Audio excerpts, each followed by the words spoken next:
For most people, the first place you're going to go is Reykjavik, the capital of Iceland. And like Iceland itself, it's a pretty small, comfortable, compact place. There's only about 120,000 people in Reykjavik. The metro area is about double that. So about 2/3 of all Icelanders live in the metro area of Reykjavik. For comparison, that's about the population of Topeka, Kansas, or Charleston, South Carolina. So Reykjavik is an international capital, a national capital with a seat at the UN, and a president who goes to cocktail parties with the presidents of other nations. But it's a really small community, so let's not forget that. One thing that surprises a lot of people about Reykjavik is how small and compact it is and how kind of American it feels, okay? Technically, I think we consider Iceland part of Europe, but it really feels more like an American city. That's because it's so young. Remember that there weren't really any cities or towns in Iceland until the late 19th century. Reykjavik is younger than a lot of American cities, which means a very predictable grid plan. You're not going to find a cutesy, cobbled, half-timbered old town where it's impossible to drive, okay? It's designed for suburbanites driving into town and finding parking. I love to just kind of wander around Reykjavik. It doesn't have a lot of big league sites, but it's extremely charming just to explore. You can wander over to the Parliament Square. Yes, this sweet little 2-story stone building is the Parliament of Iceland, just to give you a sense of sort of the humility of the Icelandic culture. And I said it wasn't really charming or cutesy or old world, but that doesn't mean it's not appealing. It has sort of its own identity and its own charm, and they really love color in Reykjavik and in Iceland in general. I think when you have long, gloomy winters where it barely gets sunny out, you just want to paint everything in bright colors. As you walk around Reykjavik, tune into some of the details that tell you a little bit about Icelandic culture more broadly. For example, a lot of the buildings all over Iceland, especially Reykjavik, are brightly painted, and they're actually kind of a steel siding, a corrugated steel siding, which is very practical given the harsh climate that these people live in. And again, they love to paint them beautiful colors. The other thing you might notice wandering around Reykjavik, everyone has a little window that's designed to prop open a few inches. And the reason for this is really interesting. I'll talk a little bit more later about how Iceland is a very volcanic island, and the Icelanders have figured out ingenious ways to dig boreholes deep into the Earth's crust, harness naturally heated water, and deliver it in pipelines all the way into Reykjavik to heat homes. It also comes out of your tap. So when you first get to your Iceland hotel and you turn on the hot water, you'll notice it's pretty scalding water, so be careful. You will also notice a slight sulfur smell. And that's because the hot water literally comes from deep below the Earth's crust in the countryside. Because everyone has a radiator and heating costs are very low, rather than worry about tinkering with the radiator all the times, even in the winter when it gets a little stuffy, they just prop open a window. So it's kind of fun to notice these little details that tell you about how Iceland is different from what you're used to. If Reykjavik is a great strolling city, and it really is, probably the best street to stroll is this one, Laugavegur. This is sort of the main walking, shopping, dining, and nightlife strip running through the middle of Reykjavik. It's just a delightful place to window shop, drop into a cafe, maybe buy a parka if you forgot to pack warm enough, go to a restaurant, look at menus for dinner later tonight. When I'm in Iceland, I like to kind of develop a local routine where I really feel like I'm part of the community. One of the things I do is I find my favorite places to go for breakfast every morning. My favorite coffee shop, which is just off of Laugavegur Street, is called Reykjavik Roasters. Really top quality third wave gourmet coffee that rivals anything you can get in Seattle. And then right across the street in this wildly graffitied building is my favorite bakery in Reykjavik. It's called Brauð og Co., Bread and Company, and it has fantastic sort of Scandinavian style sweet rolls, cinnamon buns, that sort of thing. So every morning I love to go get my coffee at Reykjavik Roasters and get my cinnamon bun and sit out and enjoy being part of Reykjavik life. So really try to become part of the culture. Another thing that's interesting that you'll really notice in Reykjavik is fantastic street art. And this is something you'll see in other parts of Europe as well, which is that civic authorities and homeowners have found if you give somebody a big blank wall, it's only a matter of time before someone comes and tags it with ugly graffiti.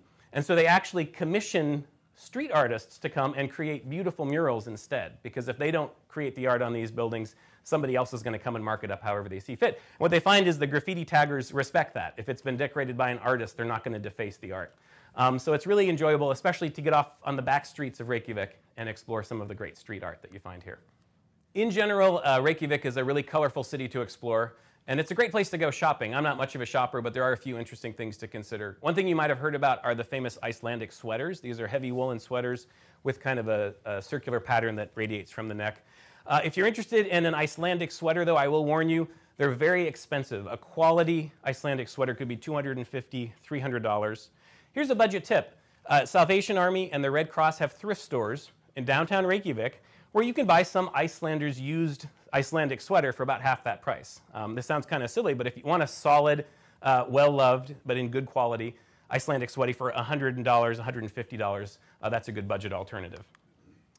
As you're walking around downtown Reykjavik, sometimes you'll feel pulled up to this steeple that kind of is on a hilltop. It marks the center of the town and exerts kind of a special magnetism. This is the main Lutheran church of Reykjavik. It's called the Hallgrímskirkja, and it's actually designed to echo the basalt lava rock formations that you see all over Iceland. I'll show you some slides later of the countryside where you'll get a sense of how these are supposed to sort of echo the Icelandic landscape. Built in the early 20th century by Iceland's state architect, who actually built a lot of the buildings around Iceland and especially around Reykjavik. It's got a beautiful, serene Lutheran interior, and you can actually take an elevator up to the top of the steeple and get a beautiful view over the Reykjavik skyline. But remember, this is a city the size of Topeka, Kansas. This gives you a sense this is not a thriving metropolis. It's a great, charming town, but it's not bustling by any stretch of the imagination. Standing in front of the Hallgrímskirkja, you have a statue of Leif Ericson. This was most likely the first European to set foot on the New World, about 500 years before Christopher Columbus. And I find Icelandic history sort of insistently interesting. When you start to hear about it, it's very epic and dynamic. This is a case where his father, Eric the Red, the famous Eric the Red, he's Leif Ericson, typical Icelandic name, Leif Ericson. Eric the Red actually was an Icelander who was evicted and sent to Greenland, and he created some settlements in Greenland, and then his son, Leif Ericson, decided to follow reports that there was some other landform to the west. And they believe that around the year 1000, or maybe the late 900s, he touched down in what is today Newfoundland, Canada. So very likely he preceded Christopher Columbus by about 500 years. That tells you a little bit about the Icelandic seafaring spirit and their kind of navigational prowess. I would say Reykjavik is not a place that you want to do a lot of sightseeing. It's not a place to spend a lot of time in museums. That's why I mentioned spending some evenings in Reykjavik is fantastic for the restaurants and for the nightlife and for going for walks. But if you're in town for 2 or 3 days, you don't necessarily need to devote a whole day to sightsee Reykjavik. If you do have some time to sightsee Reykjavik, and especially if you're interested in Icelandic culture and history, there are some things to do. This is the settlement exhibition where they've discovered and excavated a Viking Age longhouse from around the year 1000, and they've got great exhibits that kind of tell you how those original Icelandic settlers would have lived way back then. There's also an Icelandic National Museum, which has an interesting collection of fairly modest artifacts from Icelandic history, but they're lovingly presented and very well described, and they help you kind of understand the story of Iceland a little bit better.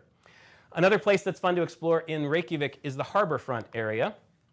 There you're going to find the landmark concert hall called Harpa. This is pretty new. It was built in about 2011, and this was part of Iceland's kind of trying to put itself forward on the global stage. They wanted to kind of assert themselves as a serious capital, like Oslo with its famous opera house or Sydney with its famous opera house. They really wanted to feel like they were a world-class city, and they built this. And sure enough, the Harpa Concert Hall is getting a lot of attention internationally. It's kind of the main modern landmark of Reykjavik. And the inside is really fun to wander around. It's free to go inside and just kind of explore the concert hall. They also have a lot of great musical events. So if you're going to be in Reykjavik for a few nights and want to check out some live theater, some live music, there's a great lineup of options at the Harpa Concert Hall. They have several venues from large to small, and usually a few selections every night. Another landmark of Reykjavik that's pretty new, that's just down the coastline from the Harpa Concert Hall, is this sculpture called the Sun Voyager. It's relatively new, but it's already been really embraced. It's sort of the place to take a selfie when you're in Reykjavik these days. It's shaped sort of like a Viking Age ship, kind of an homage to the original settlers who came across from Norway to settle Iceland, and it's pointed towards the setting sun. So there's sort of this poetic inspiration behind it. If you really want to get out on the water yourself, another popular pastime in Reykjavik are whale watching cruises. I would say not necessarily don't do whale watching cruises, but keep in mind for a lot of people they find it's a big investment of time, a big investment of money. It can be rough, it can be windy.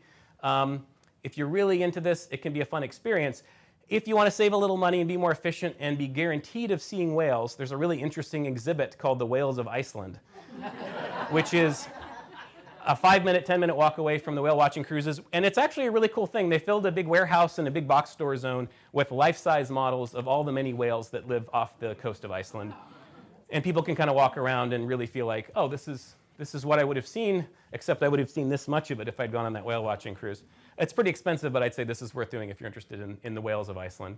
So you can see where just in general, Reykjavik is a great city, a great place to spend time. And Great place to especially home base and spend a few nights, and if you have a few days to spare, there's some great sightseeing there as well.